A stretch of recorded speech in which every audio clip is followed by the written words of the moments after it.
반갑습니다. 옳은소리 TV 시청자 여러분, 저는 자유한국당 조지연 부대변인입니다. 정말 헌정사상 전례 없는 일들이 일어나고 있습니다.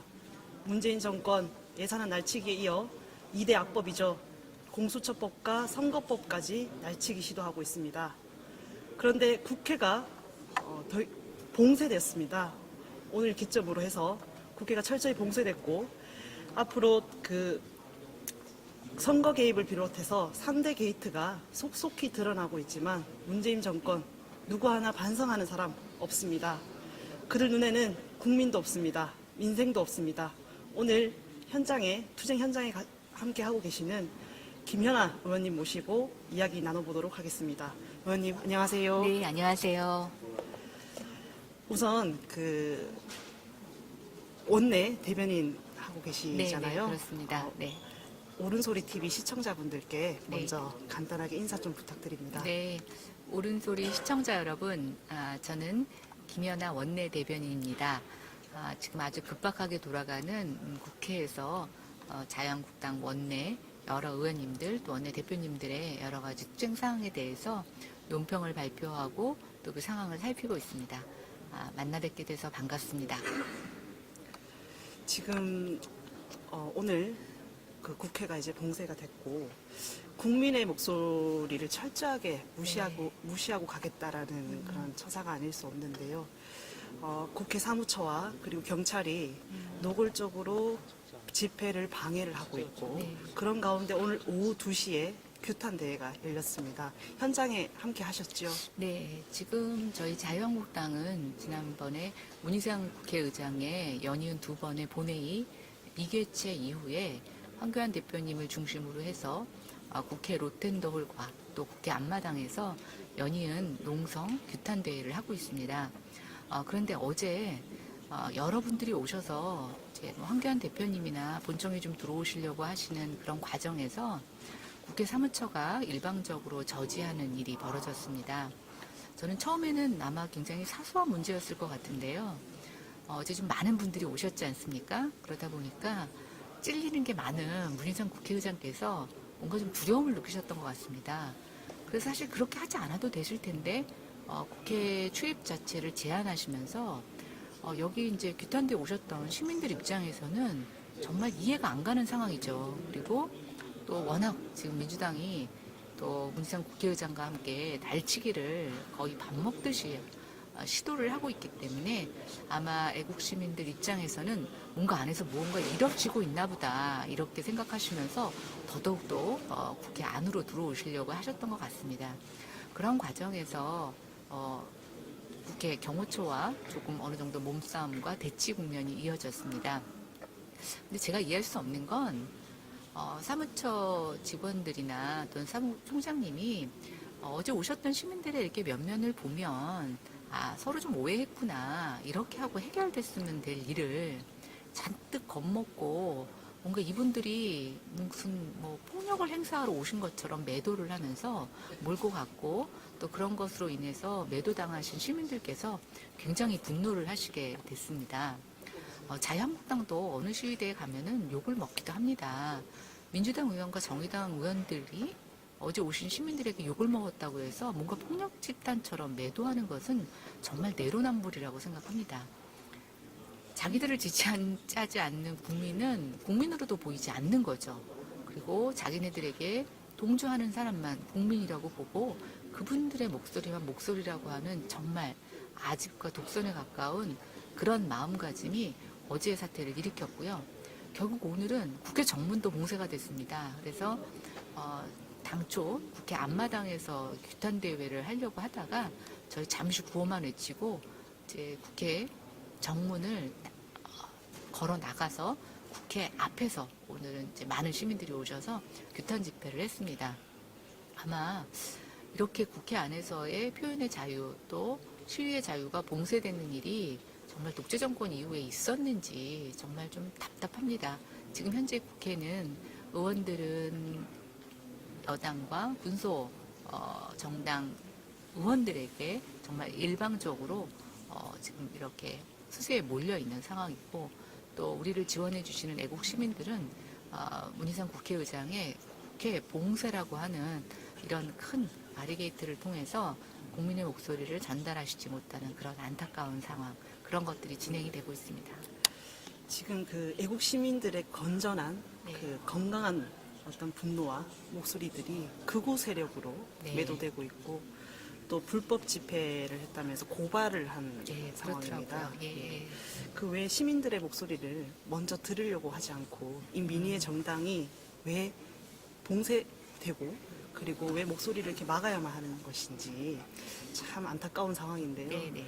그 부분에 대해서 조금 더 자세하게 좀 설명을 저는 해주실 수 집권 있을까요? 여당은 본인들을 지지하지 않는 국민들, 또 지지하지 않는 그 시위를 하는 사람들을 거의 투명인간이거나 아니면 없어져야 할 어떤 그런 그들 말로 의하면 적폐 이런 식으로 생각을 하는 것 같습니다.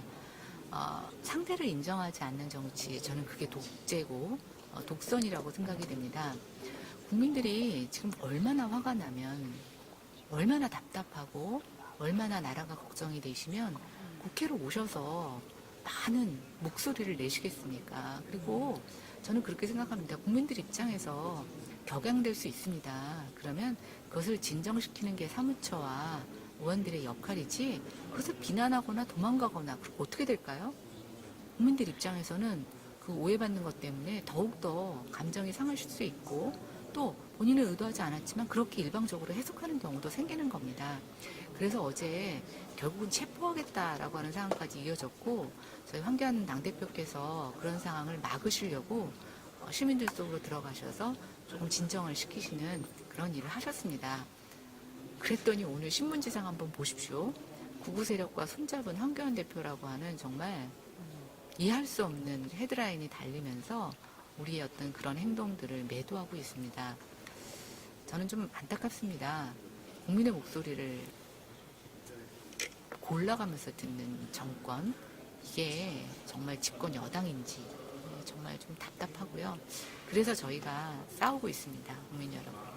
그 봉쇄한 적이 국회가 봉쇄된 적이 없었다라고 말씀을 주셨는데 아니 아마 이런 이유 이런- 때문에, 예, 이런 이런 이유 이유 때문에 예, 단순히 없었다고 하셨는데 집회를 하러 들어오는데 그것을 이렇게 무슨 일이 벌어진 것도 아니고, 아마 여러분들 기억하실 거예요. 20대에 민노총에서 국회 담을 부순 일도 있습니다.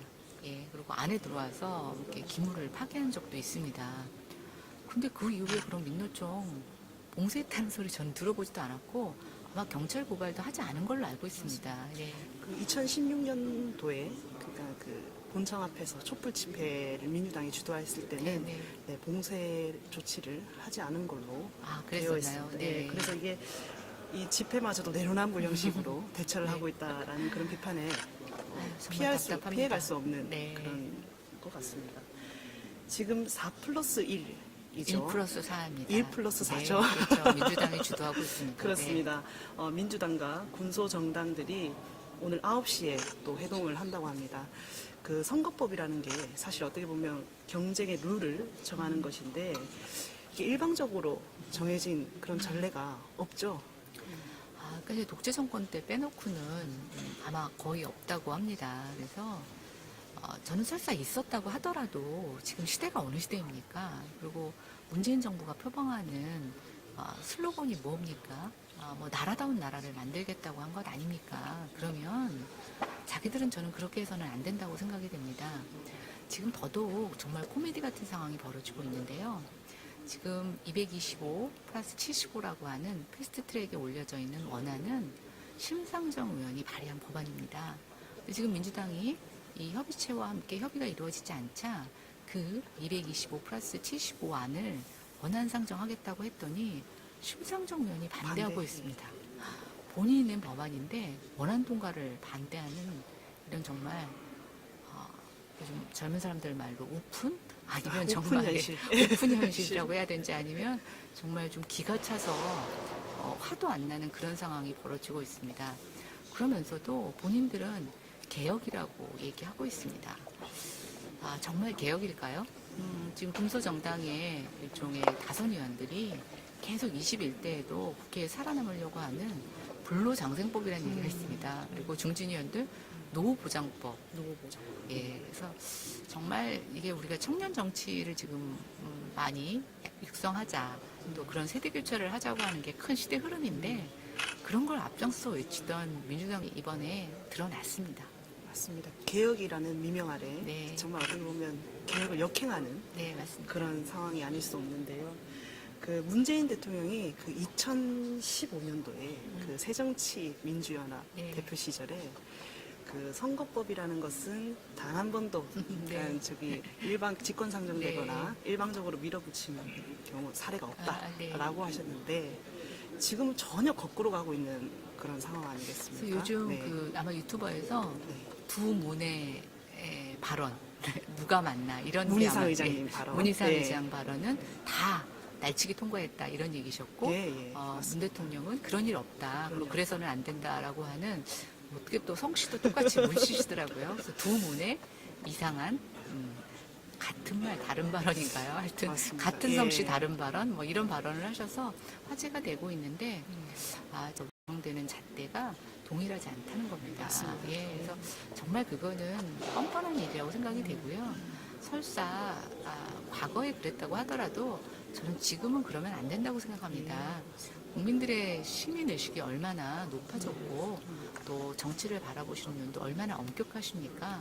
그런데 뭐 나라다운 나라 한 번도 경험하지 않는 국가를 만들겠다고 한 이 정권이 어떻게 과거의 답습, 정말 녹제 정권이 하던 모든 것들을 답습하고 있는 모습을 보면서 어떤 이가 그런 얘기를 했죠? 싸우면서 욕하면서 배운다. 그래서 아마 너무 열심히 욕하고 너무 열심히 싸우셔서 본인도 알게 모르게 배우신 것 같습니다. 그 문희상 의장 방금 말씀하신 것 중에 있는데 네. 문희상 의장께서 결국엔 한 언론 인터뷰에서 선거법은 단 한 번도 합의된 적이 글쎄요, 없다라고 그렇게 얘기하셨더라고요. 무리한 주장을 네. 하셨어요. 그리고 어떻게 보면 공천 세습 논란의 네. 중심에 서 있는 문희상 의장이 그런 얘기를 한다라는 게 참 어떻게 보면 뭐 저기 뭐 정말 국민들을 네. 우롱하는 그런 처사가 아닐까라는 생각이 듭니다. 그 공천 세습 논란에 대해서는 네. 뭐 여전히 현재 진행형이죠. 네, 최근에 사실은 우리 한국 사회에서도 이제 교회에서 세습 문제 때문에도 맞습니다. 많은 네. 비판도 있습니다. 그리고 뭐 남욕할 것도 없는 게 지금 우리와 국경을 접하고 있는 북한에서는 3대째 그것도 독재를 세습하고 있습니다. 근데 이상하게 문재인 정부 인사들은 김일성의 3대 독재 세습에 대해서는 아무런 비판을 하지 않았습니다. 저는 참 그게 이상하다고 비슷한 생각했어요. 행보. 네, 아니 그래서 이상하다 생각했는데 제가 문희상 의장님의 아들 공천 세습을 보면서 그때 침묵한 이유가 있구나. 답습하는 거. 여기는 세습이 죄가 아닌 것 같아요. 네, 이것도 역시 내로남불인지는 모르겠습니다. 그래서 정말 문희상 의장께서 네. 정말 떳떳하게 그 아드님 홍보를 예. 대놓고 하셨어요. 그러니까요. 그 제2시 중앙회장부터 시작해서 네, 네. 그 저기 문재인 네. 대통령 특보까지 했었다라고 하면서 정치 수업을 제대로 받았다라고까지 침이 마르도록 정치인들이 좀 뻔뻔하다고는 하지만 저는 그래도 많은 우리 선배 정치인들은 염치를 지켰다. 저는 이렇게 생각합니다. 그리고 그래야죠. 특히 자기 자식에게 있어서는 더욱더 엄격하고 정치의 그 길을 바르게 가르쳐주는 게 저는 부모의 역할이라고 생각합니다. 외국도 부자지간에 정치인을 하는 경우가 많이 있습니다.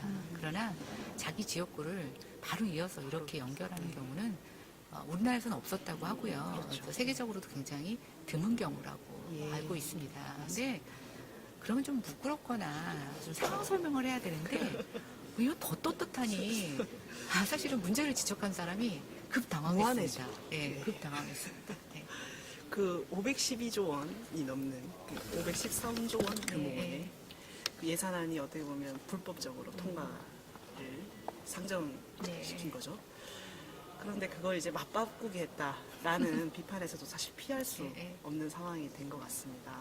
그만큼 어떻게 보면 문희상 의장이 일방적으로 정말 편들기를 노골적으로 하고 있는 어떻게 보면 중립의 중심에 서야 되는 국회의장이라는 그 직분을 팽개칠 정도로 굉장히 노골적인 편들기를 하고 있는 현실입니다.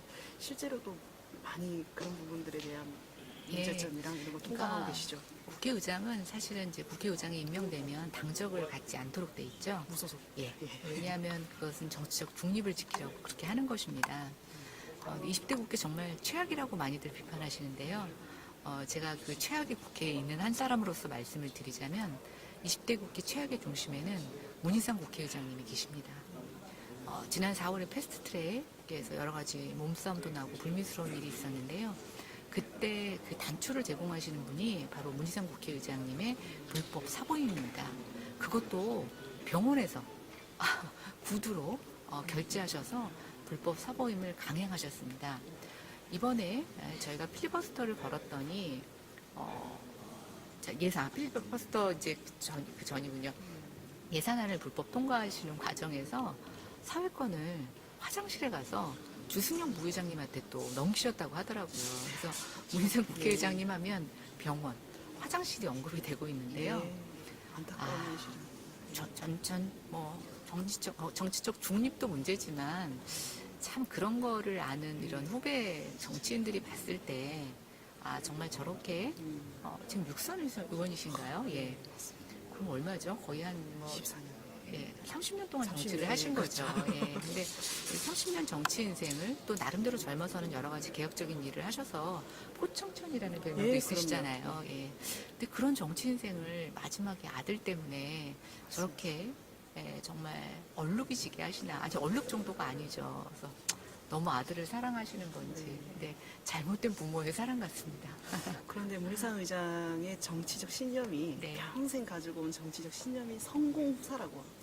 네. 그런데 이렇게 아드님을 지극히 사랑하셔가지고.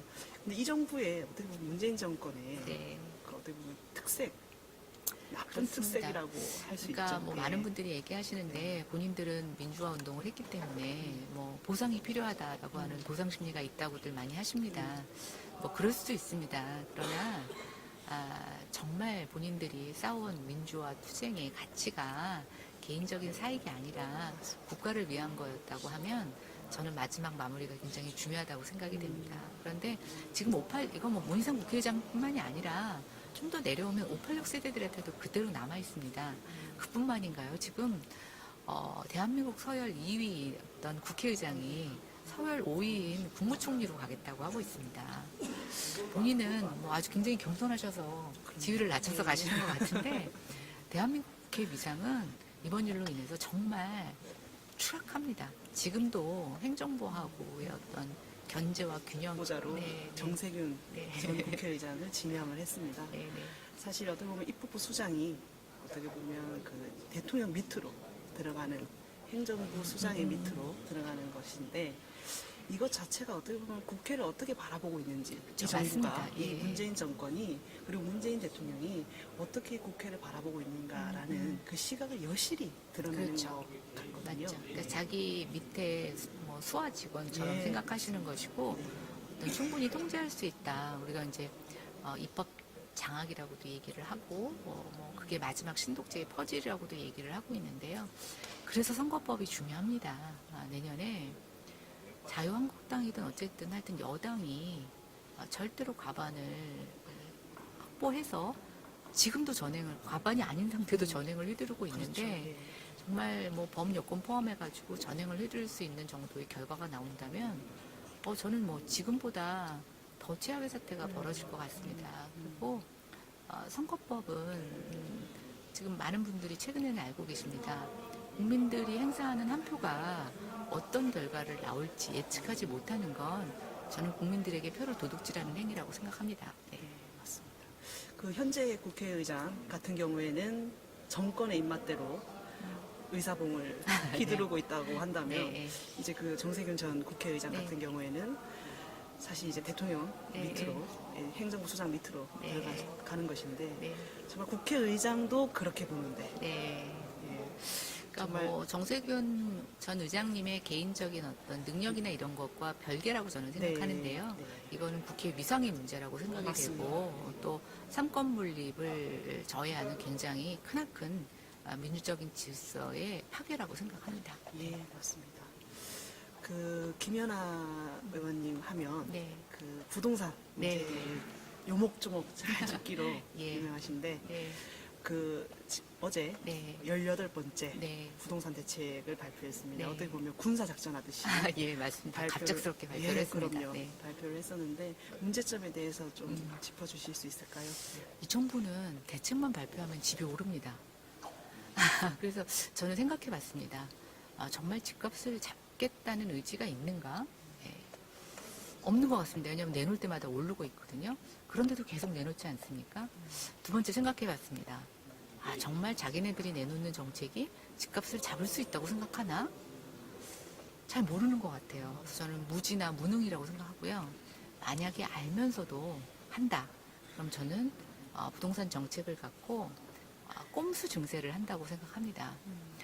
부동산 투기꾼이 다 가격 올려놨다고 했던 그 장본인들이 지금 문재인 정부고 청와대입니다. 그런데 투기꾼들이 올려놨던 그 가격을 다 과표로 인정해서 지금 세금을 많이 걷겠다고 하는 겁니다. 국민 여러분들 속지 마셔야 되는데요. 부자 증세만 하겠다고 얘기하는데 지금 부자 증세만 하지 않습니다. 여러분들 작년하고 비교해 보세요. 집 한 채 가진 사람, 중저가 집을 가진 사람들도 재산세가 다 오르고 있습니다. 경기가 안 좋으니까 법인세, 다른 소득세에서 세금이 안 거칩니다. 그러니까 어떻게 하죠? 만만한 게 재산세입니다. 그러면서 뭐라고 얘기하나요? 조세정이라고 얘기합니다. 저는 정말 국민을 속이는 행동이라고 생각합니다. 저는 그래서 대책 발표하기 한 이틀 전에 박원순 시장이 자기한테 부동산 시장을 잡을 수 있는 권한을 달라고 어디 가서 말씀하셨다고 그러더라고요. 그래가지고 아니 제발 아무것도 하시지 말라. 그 말씀을 딱 들으니까 그 서울연구원이라고 네, 알고 있잖아요. 있습니다. 서울연구원에서 오늘 발표한 그 자료를 보면 네. 61%의 네, 네, 네. 그 서울 시민들이 부동산 대책에 대해서 만족을 못한다라고 했거든요. 같은 맥락일 수도 있겠는데요. 사실 이제 이렇게 신문들을 보시면 진보 세체 신문들도 굉장히 강력한 부동산 대책이다 이렇게 헤드라인은 잡지만 내용을 보시면 효과에 대해서는 굉장히 의문을 표하는 의견들을 많이 보내고 있습니다. 이번에 이제 대출을 억제했는데요. 9억 원은 대출을 이제 더 줄이고 15억 이상 집을 사는 사람들은 이제 대출 아예 막았습니다. 예. 글쎄 이게 무슨 긴급 조치? 예를 들어서 나라에 무슨 아주 전쟁이나 금융위기가 터졌을 때를 빼놓고는 이렇게 대출 자체를 억제하는 바로 시행하는 것은 바로 중국에서나 있을 수 있는 약간 공산주의 세계에서 있을 수 있는 그런 조치고요. 저는 그렇게 생각합니다. 이런 조치를 내놔서 집값이나 잡았으면 좋겠습니다. 근데 집값도 안 잡히고 규제는 규제대로 내놓고 제가 오늘 논평에서 이제 예측을 했는데요. 15 이상 되는 주택 이미 살만한 사람들은 다 샀습니다. 그거 아무나 삽니까? 또 대출도 안 되면 어차피 현금이 있어야 되는데요. 이제는 9억 미만의 집을 다 사겠다고 사람들이 나설 것 같습니다. 분양가 상한제 적용되는 지역은 청약 아파트가 로또라고 얘기를 합니다. 그동안 강남 3구만 청약 로또였는데요. 이제 서울시에 더 많은 지역이 청약 로또가 되게 생겼습니다. 여러분들 어떻게 하시겠습니까? 돈만 있으면 다 거기다 들어가지 않겠습니까? 문재인 정부의 가장 큰 잘못은 뭐냐면 시장을 무슨 야당대 하듯이 적폐로 생각한다는 겁니다. 그리고 시장을 너무 얕봅니다. 시장을 컨트롤할 수 있다고 생각하는데 전혀 그렇지 않습니다. 시장은 규제에 더 잽싸르게 반응하고 또 정부의 규제에 역습을 가하기도 합니다. 문제는 이것 때문에 누가 고통받습니까? 집값이 높아진 청년층, 아직도 집을 마련하지 못한 세대들. 집 가진 사람들은 자기는 아무것도 안 했는데 집값이 올라서 세금을 더 내라고 합니다. 아니 소득이 없는데 집을 팔아서 돈이 생기는 것도 아닌데 집을 가만히 갖고 있는데 세금을 어떻게 더 많이 냅니까? 내수가 얼마나 안 좋습니까? 그나마 있던 돈 현찰 다 톨톨 털어서 부동산 세금 내게 생겼습니다. 그러면 장사하시는 자영업자들 더더욱 장사 안 되죠. 정말 경제를 살리겠다는 건지 우리가 벼룩 하나 잡는다고 초과상관 태운다고 하는데요. 부동산 잡겠다고 지금 온 경제를 다 말아먹게 생겼습니다. 불로소득 주도 성장이다 이렇게 얘기를 했습니다. 세금 주도 성장으로 갈아탔습니다. 그래서 지금 소득 주도 제가 성장이 설마 했었는데 소득 주도 성장이 계속 옷을 바꿔 입어가면서 정말 혈세 주도 성장. 국민을 괴롭히고 멍들게 하고 있습니다. 정말 경제면 경제, 네. 안보면 안보. 정말 어디 하나 네. 정말 그 파탄 내지 않은 곳이 없을 정도로 정말 이 총체적인 네, 네, 그래서 좀 파탄. 걱정입니다. 네. 네, 그래서 이게 부동산 시장이 계속 좋을 수는 없거든요. 근데 이제 이런 시기 되면 제가 봤을 땐 굉장히 압력이 높아질 수가 있고 어떤 지역에서는 폭락의 가능성으로도 나타날 수 있고 또 어떤 지역에서는 높은 어떤 가격 때문에 양극화를 더 초래시켜주는 그런 부작용도 나올 수가 있어서 저는 정말 이제 부동산 정책도 좀 정상화의 과정을 거쳐야 된다고 생각합니다. 제발 아무것도 모르면 아무것도 하지 마라. 그다음에 아무것도 뭐 몰라서 할 수 있는 게 없다면 본인들이 했던 것들을 하나씩 걷어내라. 이게 가장 지금 할 수 있는 유일한 뭐 긴급 조치가 그렇죠. 아닐까 생각합니다. 네. 역시 김연아 의원님 정말 부동산 문제도 네. 역시 아, 빼놓지 도움이 않고 되셨습니까? 예, 자세하게 어제 오늘 설명을 연달아 부동산 대책이 나와서 네. 해주셨습니다. 네. 끝으로 지금 어떻게 보면 문재인 정권의 일방적인 독주 그리고 어떻게 보면 총체적인 네. 파탄 그리고 그 폭정들 그 부분에 대해서 이제 계속해서 저희 자유한국당이 투쟁을 해 나갈 리라 네. 믿습니다. 그 과정에서 어떤 각오라든지 네. 그리고 어떤 마지막으로 끝으로 드리고 싶은 말씀이 있다면 예, 부탁드립니다. 국민 여러분들께서 왜 이렇게 자유한국당이 잘 못 싸우냐 이렇게 보시는 분들도 계십니다. 근데 이제 저희 108명의 의원들이 각계 전쟁터에 나서는 전사라고 보시면 되겠습니다.